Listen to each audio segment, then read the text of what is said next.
नमस्कार, मैं हूं कुमार गजेंद्र। जनपद ऑन द स्पॉट में आपका स्वागत है।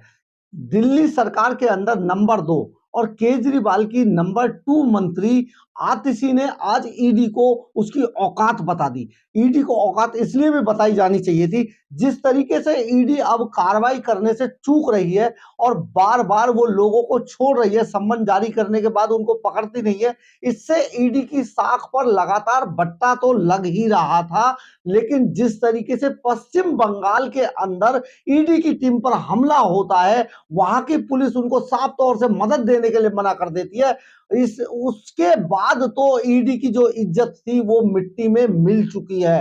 रही सही कसर आज आतिशी ने पूरी कर दी। आतिशी ने ईडी को उसकी औकात बताते हुए बहुत सारे गंभीर बातें कही। उन्होंने सीधे सीधे कहा कि जिस तरीके से ईडी सम्मन भेज रही है वो सम्मन गलत है, वो सम्मन अवैध है। लेकिन अभी तक दिल्ली सरकार, मुख्यमंत्री अरविंद केजरीवाल या उनके जितने भी मंत्री हैं जो आरोप लगाते हैं, वो ये नहीं बता पाए हैं कि ये जो सम्मन ईडी भेज रही है ये गलत कैसे हुआ।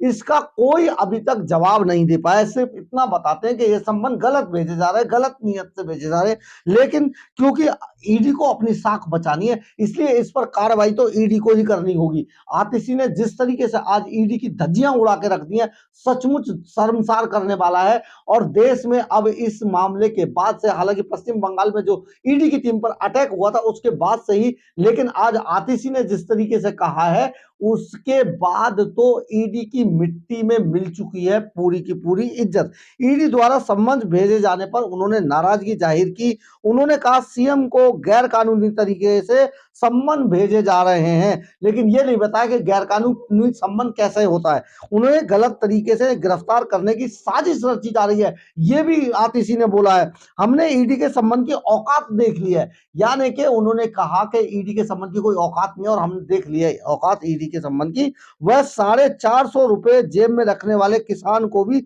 सम्मन भेज रही है। बहुत बड़ी बात है ये।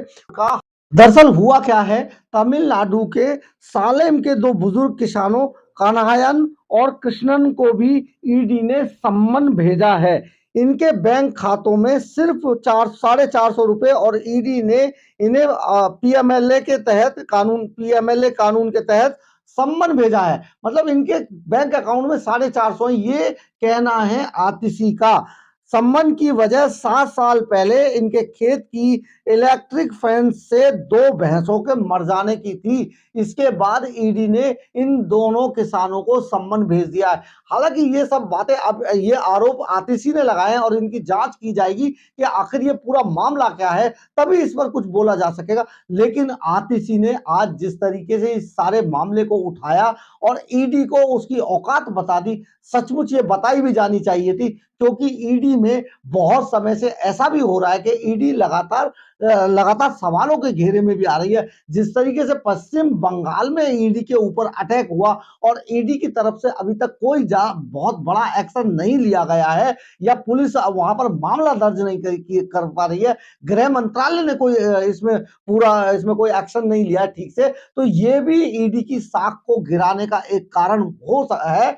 और जिस वजह से ईडी की जो औकात है वो मिट्टी में मिलती जा रही है। इसी तरीके से आपने देखा होगा कि शिबू सोरेन के बेटे हेमंत सोरेन के लिए 7 सम्मन जारी किए जा चुके हैं, जबकि 3 सम्मन जारी ज्यादा से ज्यादा किए जा सकते हैं, लेकिन 7 सम्मन भेजे जा रहे हैं ईडी के द्वारा और ईडी इस पर आगे कार्रवाई नहीं कर रही है। जिस तरीके से अरविंद केजरीवाल बार बार ईडी के सम्मनों को नेग्लेक्ट करके इधर उधर चले जाते हैं, बड़ी बड़ी बातें करते हैं, उससे भी ईडी की साख लगातार गिरती जा रही है। लेकिन इस साख को कैसे बचाया जाएगा, इसका अब ईडी को ध्यान रखना होगा। साथ ही गृह मंत्रालय को भी इस मामले में कई सारे आदेश देने पड़ेंगे कि अगर ईडी की टीम के साथ ऐसा होता है या जिस जिस भी सरकार में ऐसा किया जाता है, उन सरकारों के खिलाफ भी या तो कोर्ट को इसमें एक्शन लेना होगा, सुप्रीम कोर्ट को इसमें बीच में आना होगा, या फिर गृह मंत्रालय को इस पर एक्शन लेना होगा। नहीं तो ईडी की इज्जत मिट्टी में मिल जाएगी।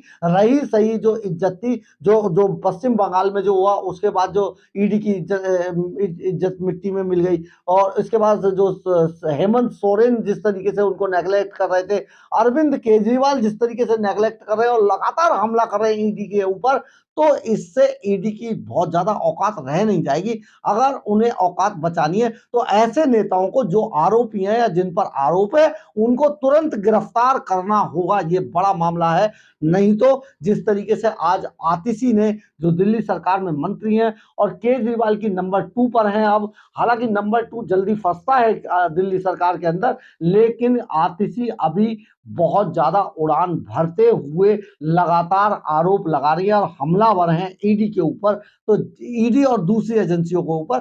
तो ऐसे में ऐसे लोगों को रोकने के लिए जो इनके आका हैं उन पर कार्रवाई करनी होगी, यानी कि जो ईडी की नजर में दोषी हैं या जिनको पकड़ा जाना चाहिए उनको पकड़ना ही पड़ेगा, तब जाकर ईडी की साख बचेगी। अगर आपको मेरी खबर अच्छी लगी हो तो आप इसे लाइक, सब्सक्राइब और शेयर जरूर कीजिएगा। कमेंट्स बॉक्स में अपनी राय जरूर लिखिएगा, इससे हमें ऊर्जा मिलती है। जय हिंद, जय भारत।